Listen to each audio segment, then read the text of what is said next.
से आप लोग को मैं रिवोल्यूशनरी अभिनंदन मैं देता हूं और इस मंच में, इस आलोचना में आप लोग इतने दूर दूर से आए हैं, इसीलिए हम सब लोग NFNS की तरफ से आपके आभारी हैं। और ये NFNS की जो मूवमेंट रिवोल्यूशन जो हिस्ट्री है, इसमें ये हमेशा ये लिखित रहेंगे कि आपने जो योगदान किया है। स्पेशली आज हमारे बीच में एक सीनियर मोस्ट, एक इंटेलेक्चुअल इकोनॉमिस्ट हमारे बीच में है, सर डॉक्टर श्रीनिवास खंडेवाले जी। हमारे बीच में है संसुमा कुंगुर विश्वधरी जी, जो बोडोलैंड मूवमेंट की एक नेता रहे काफ़ी सालों से और फॉर्मर MP भी रहे, ओल्ड बोडो स्टूडेंट यूनियन की भी प्रेसिडेंट थे। तो मैं संसुमा जी को स्वागत करता हूँ। अभी हमारे इस मंच पे ये NFNS नए रूप से जो काम कर रही है, इसमें पहले से ही शुरुआत से ही जो नेतृत्व दे रहे हैं जनरल सेक्रेटरी की हैसियत से प्रोफेसर मुनीश तमाम जी और एडवोकेट सनियल जी, जो बीरा के वर्किंग प्रेसिडेंट थे और अभी स्पोक्स पर्सन है हमारे इस NFNS जो एक अम्ब्रेला ऑर्गेनाइजेशन है इसके। और आज हम लोग बहुत खुशी है कि त्रिपुरा से हम लोग का 2 MLA आए हैं और ITFT के लीडर असिस्टेंट जनरल सेक्रेटरी मंगल देव वर्मा जी आए हैं और बहुत वहाँ से काफ़ी लीडर आए हैं। मैं आपको स्वागत करता हूँ। और गोरखालैंड से भी हमारे कुछ मेहमान आए हैं, मैं इनको भी स्वागत करता हूँ। और ये दुख की बात है कि मध्य प्रदेश में इलेक्शन है, इसीलिए बुंदेलखंड के जो मूवमेंट करने वाले स्पेशली राजा बुंदेला जी ने इस मंच के या इस सिंपोजियम में आने के लिए उसने वो बातें किए थे, एश्योरेंस दिए थे, लेकिन वो आ नहीं पाया। और उसके साथ ही पूर्वांचल की जो नेता लोग भी, वो लोग भी यहाँ इस मंच पे आज नहीं है। और काफ़ी छोटे राज्यों मांगने वाले जो नेतृत्व है वो इधर पहुँचा नहीं है, ये दुख का बात है। तो फिर भी हमारा जो ये मुद्दा है, ये 1 या 2 दिन का मुद्दा नहीं है, ये काफ़ी साल से चल रहा है और चलेंगे भी। तो इसीलिए हम लोग को आगे बढ़ना है। स्पेशली मैं वेलकम करना चाहता हूँ और धन्यवाद भी देना चाहता हूँ। इस बार बोडोलैंड से सिर्फ बोडो नहीं है, पहले भी बोडो नहीं था, कोई और भी आते थे, लेकिन स्पेशली इस बार हमारे वहाँ से हमारे अलग अलग समुदाय से बंगाली का नेता यहाँ है, माइनॉरिटी रिलीजियस माइनॉरिटी का नेता यहाँ है और निशी कम्युनिटी से भी यहाँ आए हैं, अरुणाचल का भी है, असम का भी है निशी समुदाय जो है, और गुरखा से भी आए हैं। तो काफ़ी जो है गारो से भी आए हैं, देवरी से आए हैं, तो काफ़ी समुदाय से। बोरमन कोसारी का प्रेसिडेंट यहाँ है, जो जॉइंट एक्शन कमेटी का भी कन्वीनर है। तो स्पेशली इन सारे जो लीडर आए हैं, आप सबको मैं वेलकम करता हूं। और आपकी जो योगदान है ये हमारे लिए बहुत इम्पोर्टेंट है, हमारे मूवमेंट को आगे ले जाने के लिए। तो इसमें मैं कुछ ही बात जो जोड़ना चाहूँगा। स्पेशली जो कीनोट है ये हमारे स्पोक्स पर्सन और सेक्रेटरी सनियल जी देंगे, लेकिन ये स्वागत करने का जो बात है, इसमें 2 बातें मैं जोड़ना चाहता हूँ कि आज आज़ादी के 70 साल के बाद हमें बहुत अफसोस से, बहुत दुख से ये बात करना पड़ रहा है कि हमारे जो सरकार है ये हमारे लिए सोच नहीं रहे हैं, काम कर नहीं रहे हैं। जब आज़ादी का लड़ाई हुआ था तो गांधी जी ने आज़ादी और स्वराज एक साथ 2 बातें किए थे। एक है आज़ादी, दूसरा है स्वराज, जो होम रूल, हमारा खुद का वहाँ रूल होना है। और स्वराज में कुछ ऐसे बातें गांधी जी ने किए थे कि जो हमारा इंटरनल जो कॉन्फ्लिक्ट है, इंटरनल जो कॉन्ट्रडिक्शन है, ये सारे चीज़ों को अपने में ये ख़त्म करना है, फिनिश करना है, और एक अच्छा एक जो रूल है ये इंडिया में जो स्वराज है ये लाना है और इंडिया को आगे लेके जाना है।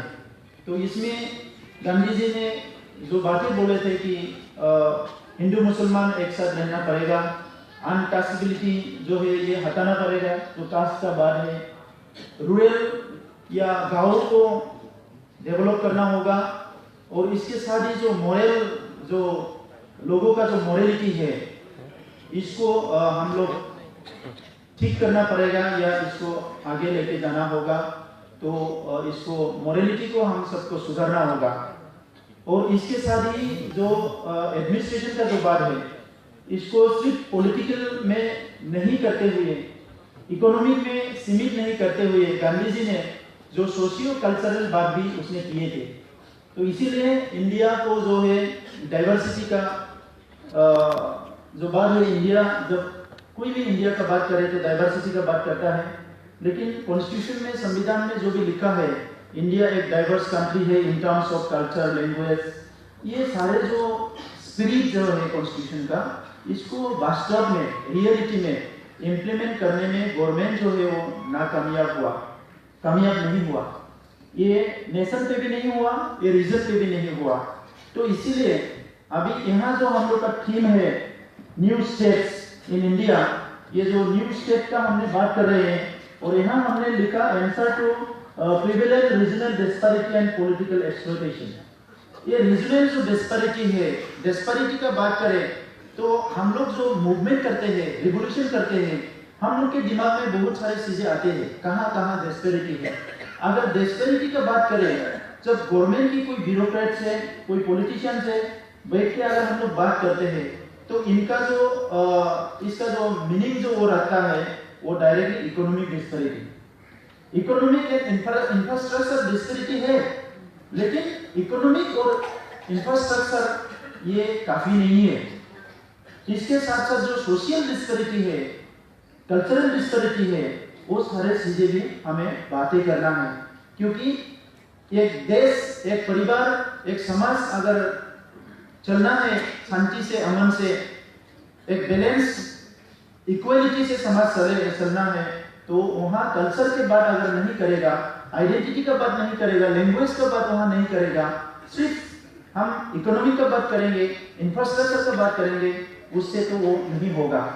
अगर ऐसे ही होना था तो काफी देश में, काफी कंट्रीज में, इवन इंडिया में अभी सेपरेट स्टेट का अगर बात शायद मांग नहीं रहता काफी रीजन में।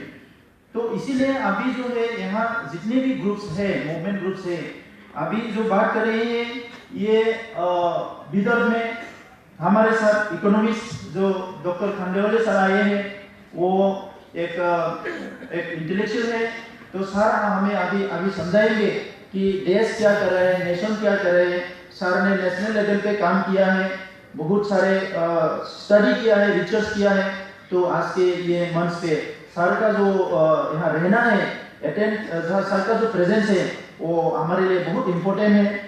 इसीलिए हम लोग सब लोग सर को ज़्यादा से ज़्यादा सुनना चाहूँगा। और इसके साथ ही हमारा यूजी ब्रह्मा जी है, संसुमा जी है, जो पार्लियामेंट में काफ़ी लड़ाई किए हैं इस मुद्दे को लेके, तो हम लोग उनको भी हम सुनना चाहूँगा। तो हमारा बात जो है इंडिपेंडेंस में हम लोग ने यही बात करते रहे कि अभी जो है कि जो कॉम्प्लेक्स एक सिचुएशन है, इसमें जो कंफ्यूज लीडरशिप है देश का, वो कॉम्प्लेक्स सिचुएशन में और भी ज्यादा कॉम्प्लेक्सिटी बढ़ रहा है देश में, कि वो किसी भी मुद्दा को वो ठीक से सोल्व नहीं कर पा रहा है। तो ये हमारे लिए बहुत सोचने का बात है कि इंडिया तरक्की कर रहा है, लेकिन इंडियंस तरक्की नहीं कर पा रहा है। सिर्फ इंडिया तरक्की करने से नहीं होगा, इंडियंस को तरक्की करना है। सिर्फ इंडिया अगर ऑफिशियल पेपर में आगे बढ़ेगा, वो लीडर के मुंह में, लेक्चर में आगे बढ़ेगा, ऐसा नहीं चलेगा। यहाँ कोई भूखा मरे, किसी का लैंग्वेज या रहेगा कि नहीं रहेगा इसका कोई श्योरिटी नहीं है, कल्चर रहेगा कि नहीं रहेगा इसका कोई श्योरिटी नहीं है। और ये सारे चीजों को लेके गवर्नमेंट ऑफ इंडिया में बातचीत करने का जो है वो सिचुएशन ही नहीं है। तो ये बहुत बहुत बहुत सोचने का बात है। NFNS एक कलेक्टिव इनिशिएटिव है। ये फंडामेंटल जो इश्यूज है कि जो denied, deprive and exploitation large section of population को इंडिया के कोने कोने पे, इसको लेके NFNS एडवोकेसी कर रहे हैं और ये मूवमेंट की थ्रू इसको कैसे गवर्नमेंट ऑफ इंडिया को प्रेशराइज करके एक पॉलिसी में लाने के लिए काम करे, इसमें NFNS फोकस कर रहे हैं। और नेशनल वाइड मूवमेंट कैसे कर सकते हैं, इसको लेके NFNS काफी सीरियस है। तो आज के इस मंथ पे हमारे जो स्टेट्स है वो बात करेंगे, अलग अलग स्टेट से हम लोग फिर से यहाँ चर्चा करेंगे। और भी मेहमान आ रहे हैं। प्रभाकर तिर्की जी जो झारखंड मूवमेंट के लीडर थे, झारखंड स्टूडेंट यूनियन के प्रेसिडेंट हैं, वो भी आज यहाँ आएंगे और बोलेंगे। तेलंगाना से पहले भी आया था एडवोकेट रेड्डी, प्रोफेसर तदनदरम भी आने वाले थे, लेकिन तेलंगाना में इलेक्शन है तो इसीलिए वो कल बोला कि वो आ नहीं पाएंगे। और जर्नलिस्ट को भी बुलाया है, जो नेशनल लेवल पे एक एनालिस्ट है, पॉलिटिकल एनालिस्ट है नीरजा चौधरी जी, वो भी आएंगे। तो सुभाष शर्मा जी भी आएंगे, वो सारे आके हमारे यहाँ बात रखेंगे। तो हमारे स्पेशली बोडोलैंड का अगर बात करें, अभी एक अच्छा एक सिचुएशन बोडोलैंड के लिए बन गया है। पहले आज से 10 साल पहले, 15 साल पहले जो स्थिति बोडोलैंड का था वो अभी नहीं है, क्योंकि बोडोलैंड का दो मूवमेंट चल रहा था, एक डेमोक्रेटिक एक अंडरग्राउंड का। अभी जो है डेमोक्रेटिक जो मूवमेंट है करने वाले हैं हम लोग सब लोग रेडी है कि हमारा प्रॉब्लम को सॉल्व करे। गवर्नमेंट तैयार नहीं है लेकिन हम लोग तैयार है। और जो अंडरग्राउंड ग्रुप थे वो भी अभी तैयार है, वो लोग सीजफायर कर दिया, गवर्नमेंट का रूल्स को मान के चल रहा है। वो बोला कि अच्छा यही से अगर बात होने वाला है, सॉल्यूशन ऐसे ही आते हैं तो हम लोग भी तैयार है। कि जो तैयार नहीं था वो तैयार है, अभी जो तैयार थे वो अभी तैयार नहीं है। तो पहले गवर्नमेंट बोलता था हम लोग तैयार है, you are welcome, peace process में आ जाइए, आप लोग को वायलेंस छोड़ दीजिए। अभी वायलेंस छोड़ के पीस प्रोसेस में आ गया अंडरग्राउंड ग्रुप और बोल रहा है कि आप बात आगे बढ़ाइए, सॉल्यूशन कीजिए, हम लोग तैयार हैं। लेकिन वो अभी क्या है, पीछे हट रहा है। तो यही हमारे समझ में नहीं आते कि एक government largest democratic country of the world, इसका जो लीडर है, जो बहुत बड़े बड़े बातें करते हैं, आसमान में ले जाने का, कुछ करने का देश को, वो अगर एक छोटे छोटे मुद्दा को डर के वो भागता है तो ये एक अच्छा सिग्नल नहीं है, एक अच्छा साइन नहीं है।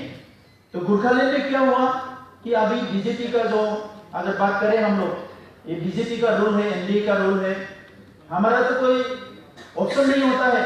एक बार तो कांग्रेस को लाओ, एक बार तो बीजेपी के लाओ, नेशन में वो लोग ही काम कर रहे हैं। और किसी बार क्या होता है, कोई कोalition गवर्नमेंट आएंगे, जब कोalition गवर्नमेंट आएंगे तब हम लोग बहुत ये ऑप्टिमिस्टिक हो जाते हैं कि सब लोग मिलके एक कलेक्टिव एक वो गवर्नमेंट है, कोalition गवर्नमेंट, तो वो लोग छोटे छोटे ग्रुप का जो बात है उसको सीरियसली लेंगे। वहां भी बात नहीं बनता है।